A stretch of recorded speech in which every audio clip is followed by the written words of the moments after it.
Bonjour et bienvenue dans cette nouvelle émission de Sagesse bouddhiste. Nous allons aujourd'hui nous intéresser aux enseignements d'un grand maître de la tradition de la forêt, l'une des branches du bouddhisme Theravada, le vénérable Ajahn Chah. Ce maître qui pendant 30 ans a enseigné à des moines et à des nonnes en Thaïlande jusque dans les années 80 n'a pas laissé d'écrit. Mais ses enseignements, heureusement enregistrés, ont été diffusés sous la forme de livrets en thaï et en anglais, livrés et distribués gracieusement dans les quelques 200 monastères de sa tradition répartis dans le monde. Aujourd'hui sort pour la première fois en français la compilation de ses enseignements les plus célèbres et c'est la traductrice d'Ajahn Chah que nous avons le plaisir de recevoir aujourd'hui. Jeanne Schut, bonjour. Bonjour. Vous avez rencontré le bouddhisme de la tradition de la forêt en Thaïlande, vous aviez 23 ans, puis vous êtes revenu en France, vous vous êtes marié, vous avez eu des enfants, vous avez enseigné l'anglais, le français, et aujourd'hui vous êtes interprète des moines anglophones de la tradition de la forêt. Est-ce que c'est facile de lier, de concilier une vie laïque remplie avec une pratique spirituelle régulière, puisque vous faites aussi des séjours en monastère, notamment en Thaïlande? Oui. J'avoue qu'au début de ma vie de famille, après le mariage, ça a été un petit peu difficile et j'ai craint de devoir un petit peu abandonner la pratique spirituelle.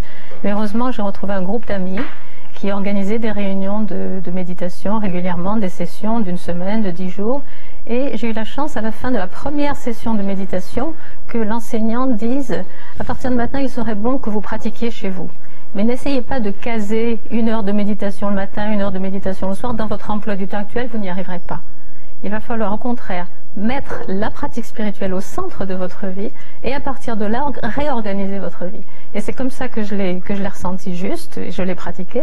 Et ce qui a été merveilleux, c'est de voir que la famille a suivi complètement, les enfants, le mari, et tout le monde a été tout à fait porteur dans cette pratique, de sorte qu'il n'y a pas eu vraiment de dichotomie ou de séparation entre les deux vies, si on peut dire. Alors vous avez traduit déjà 2 livres d'Ajahn Chah. Est-ce que vous pouvez rappeler qui était Ajahn Chah et pourquoi il est aujourd'hui considéré comme un très grand maître?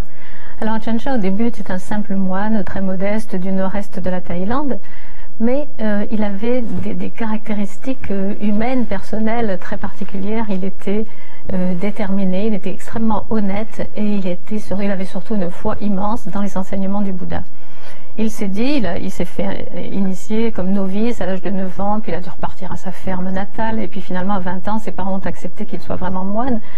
Et il avait cette détermination. Il a dit, si le Bouddha nous a dit qu'en suivant le chemin qu'il a montré, on peut arriver à l'éveil, moi je veux essayer. Je vais y consacrer ma vie s'il le faut, mais c'est cette voie que je vais suivre. Cette détermination, cette confiance l'ont porté longtemps à travers des difficultés parce qu'il ne trouvait pas d'enseignement, de maître autour de lui qui ait ce même désir d'absolu. Jusqu'au jour où il a rencontré Ajahn Mun, qui lui avait révolutionné le bouddhisme de la tradition de la forêt, qui avait retrouvé les racines de l'enseignement du Bouddha originel, avec tout ce que ça comporte de principes, de rigueur au niveau de l'observation des règles monastiques et également de la méditation.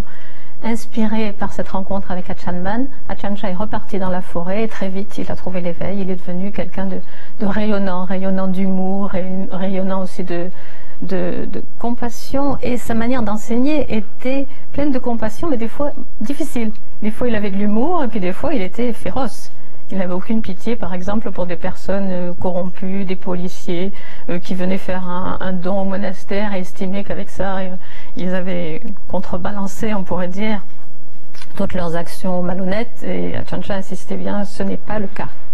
Toute action a sa réaction. Une action bénéfique, c'est très bien, mais ça ne va pas effacer les actions néfastes. Il faut aussi un mode de vie honnête et scrupuleux.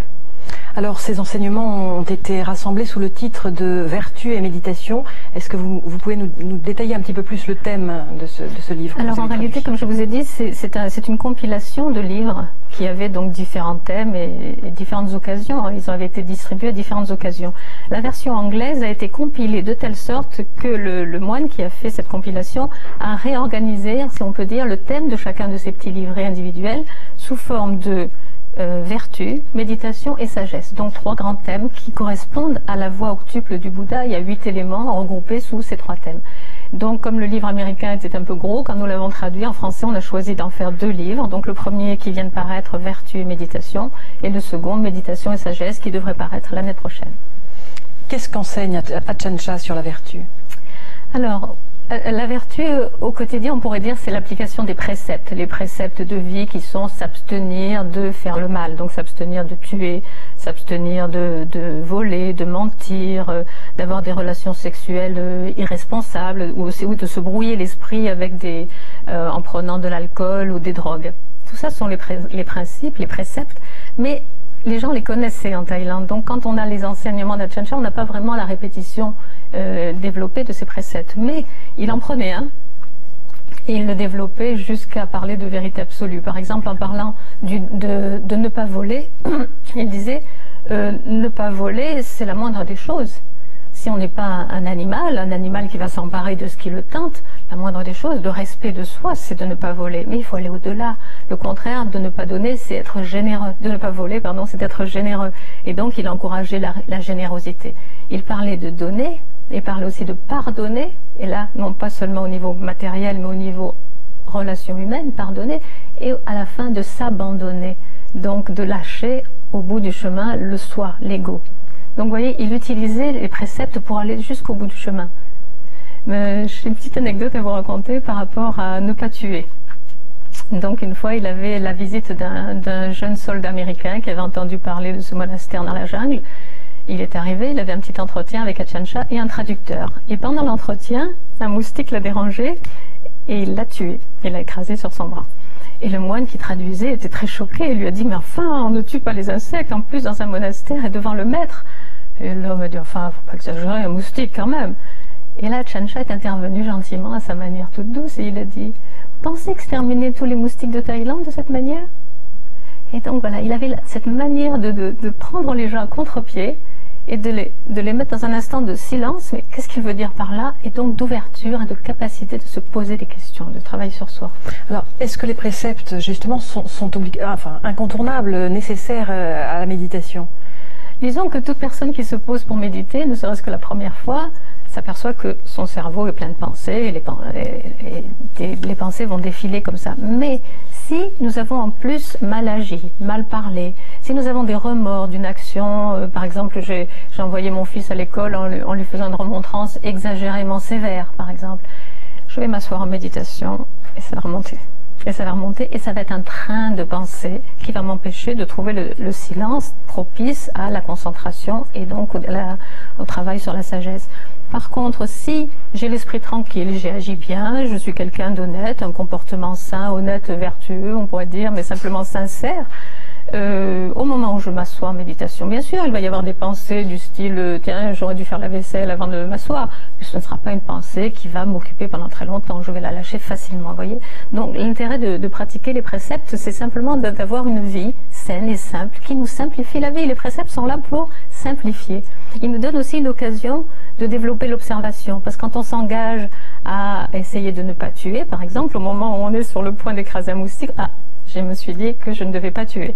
Donc, on développe l'observation, l'attention. Et l'attention, c'est le chemin de la méditation, puisque la méditation, c'est observer, ça va être attentif à ce qu'on vit dans son corps et dans son esprit. Donc, vraiment, les deux choses sont très liées. Alors, à certains de ses élèves qui se décourageaient, Ajahn Chah aimait à rappeler la notion de mérite. Est-ce que vous pouvez nous dire un petit peu ce que c'est qu'une action méritoire? Oui, alors les mérites, c'est une notion assez intéressante parce que, par exemple, la première fois que quelqu'un m'a dit « Oh, vous avez beaucoup de mérite de méditer régulièrement », je lui ai répondu « Non, non, aucun mérite. Pour moi, la méditation, c'est une joie, c'est un plaisir. » Il me dit « C'est quand même un mérite. » Et cette notion de mérite telle qu'elle est conçue dans le bouddhisme et en Asie, peut-être surtout, j'avais du mal à la concevoir. Mais, effectivement, Ajahn Chah, c'est Ajahn Sumedho lui-même, son premier grand disciple occidental, qui me l'a raconté. Il m'a raconté qu'à une période où il était très découragé, Ajahn Chah lui a dit « Pense à tes mérites ». Il s'est dit « Mais quel mérite? Je suis là dans ce monastère depuis 3 ans, je n'avance pas, je ne progresse pas ». Et puis quand même, il avait une grande foi dans son maître et il s'est dit qu'est-ce qu'il voulait dire par là. Il a réalisé que le simple fait de vivre dans cette chaleur, avec ces moustiques, dans des conditions de vie vraiment très très limitées, très simples par rapport à la vie qu'il aurait pu avoir aux États-Unis dans les années 60, c'était déjà une façon de montrer son désir d'absolu, son désir de vérité, son admiration et son respect pour son maître. Et tout cela était effectivement des mérites. Et ça lui a donné conscience qu'il avait effectivement quelque chose sur quoi s'appuyer et continuer son chemin. Et ça recoupe tout à fait l'histoire du Bouddha au moment de son éveil. Voilà, une histoire, je crois, oui, qui montre comment la vertu est directement liée à l'éveil. Voilà, le Bouddha au pied de son arbre, au moment juste avant son éveil, il a été, dit-on, attaqué par les armées de Mara. Symboliquement, toutes les pensées négatives, toutes les pensées de mal ou de tentation qui ont pu l'assaillir. Et donc, pour garder cette image, on dit que les soldats, les armées de Mara lui ont envoyé des flèches. Mais elles se sont transformées en fleurs avant de l'atteindre. Ensuite, Mara a envoyé les tentatrices, ses filles, les danseuses, pour le tenter. À nouveau, le Bouddha était tout à fait imperméable à ces tentations. À ce moment-là, Mara s'est avancé lui-même et a dit « Comment oses-tu, toi, pauvre homme, abandonné de tous, même de tes derniers amis qui viennent de te quitter, comment oses-tu penser que tu as droit à l'éveil ?» Et le Bouddha, à ce moment-là, a eu cette inspiration de faire appel à la terre. On dit qu'il a pris la terre à témoin. C'est ce fameux geste qu'on le voit faire dans beaucoup de statues. Et l'appel à témoin. On dit que la terre se souvient.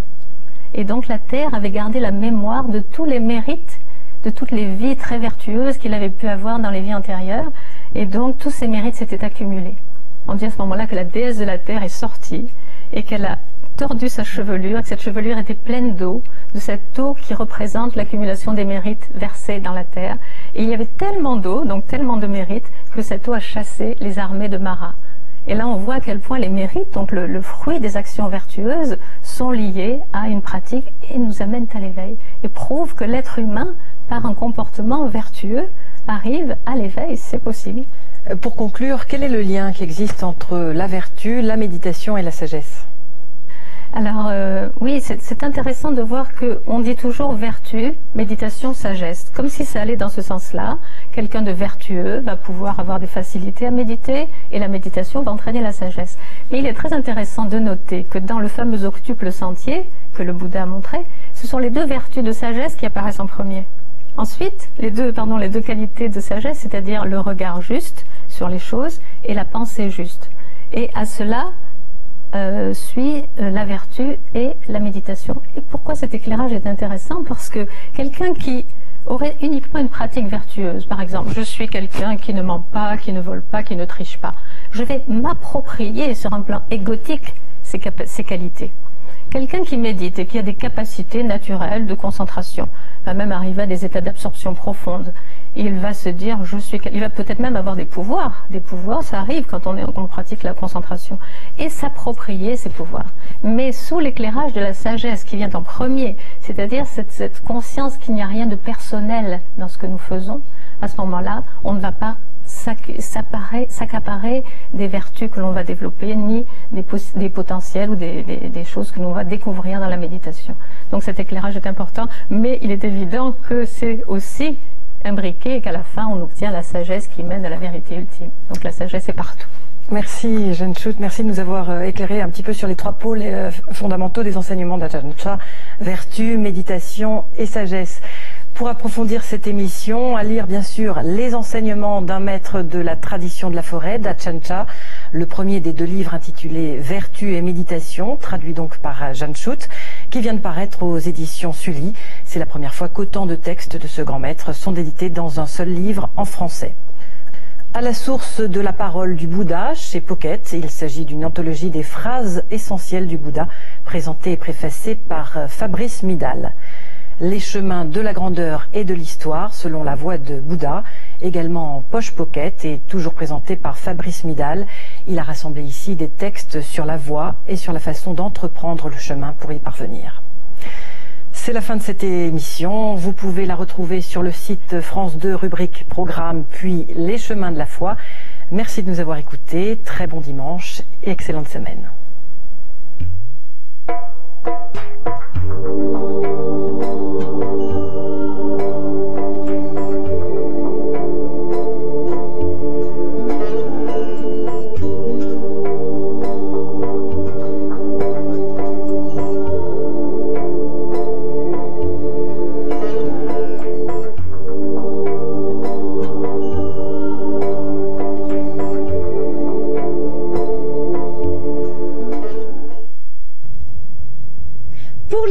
Du monde entier commence aujourd'hui la dernière